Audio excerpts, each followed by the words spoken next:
Halo Bapak Ibu, pertumbuhan dan perkembangan anaknya baik ya? Memang beda ya Bu, pertumbuhan dan perkembangan. Tahukah Bapak Ibu bahwa anak bertumbuh dan berkembang sejak konsepsi hingga akhir masa remaja? Apakah bedanya? Pertumbuhan adalah bertambahnya ukuran dan jumlah sel sehingga ukuran fisik dan struktur tubuh juga bertambah. Perkembangan adalah bertambahnya fungsi tubuh dan kemampuan motorik kasar dan halus, bicara dan bahasa, serta sosialisasi dan kemandirian anak menjadi lebih kompleks. Pertumbuhan dan perkembangan juga memiliki beberapa ciri loh. Pertama, terjadi perubahan fungsi. Contohnya, pertumbuhan sel-sel otak akan menyebabkan perkembangan intelijensi. Kedua, tahap awal menentukan tahapan selanjutnya. Contohnya, anak harus dapat berdiri dahulu baru bisa berjalan. Ketiga, kecepatannya berbeda. Misalnya, kecepatan perkembangan tiap anak tidak sama. Keempat, perkembangan berkorelasi dengan pertumbuhan. Pertumbuhan yang cepat umumnya diikuti perkembangan yang cepat walaupun tidak selalu.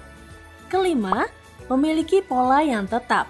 Mengikuti pola tertentu, contohnya pola sefalokaudal, yaitu dari kepala ke anggota tubuh, dan proksimodistal, yaitu dari gerak kasar menjadi gerak pada ujung-ujung jari.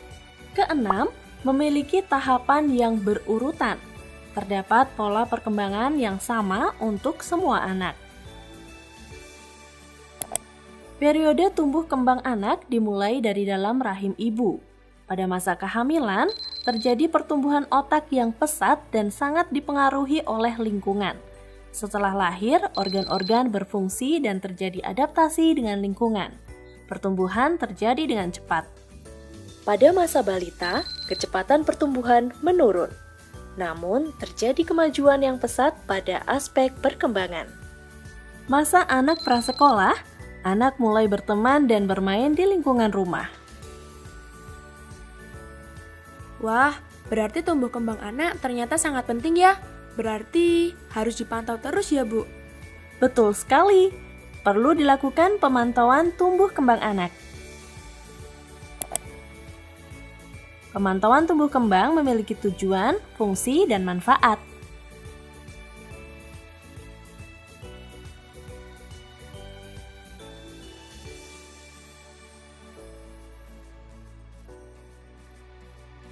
Secara umum, manfaat dibagi untuk orang tua, masyarakat, dan tenaga kesehatan.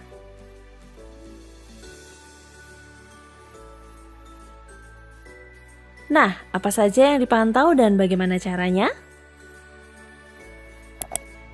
Pada pertumbuhan anak yang diukur adalah pertambahan berat badan anak dan dibandingkan dengan grafik berat badan menurut usia untuk melihat apakah berat badan anak normal, berat badan kurang, atau berat badan sangat kurang.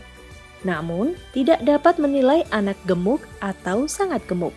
Pertambahan tinggi badan anak dan dibandingkan dengan grafik tinggi badan per usia untuk menilai apakah tinggi anak ideal, pendek atau stunted, sangat pendek atau severely stunted, ataukah tinggi.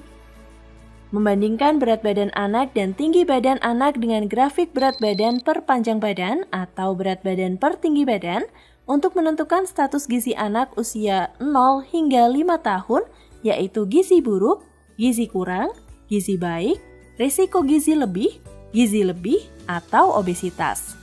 Dapat digunakan grafik indeks massa tubuh per usia untuk penapisan gizi lebih atau obesitas yang lebih sensitif, yaitu bila indeks massa tubuh per usia lebih dari 1.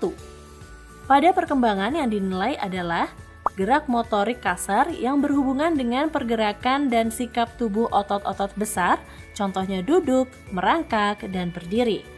Gerak motorik halus yang berhubungan dengan gerakan otot-otot kecil tubuh, contohnya menjepit, memegang sendok, dan menulis. Bicara dan bahasa seperti merespon suara, bicara, mengikuti perintah.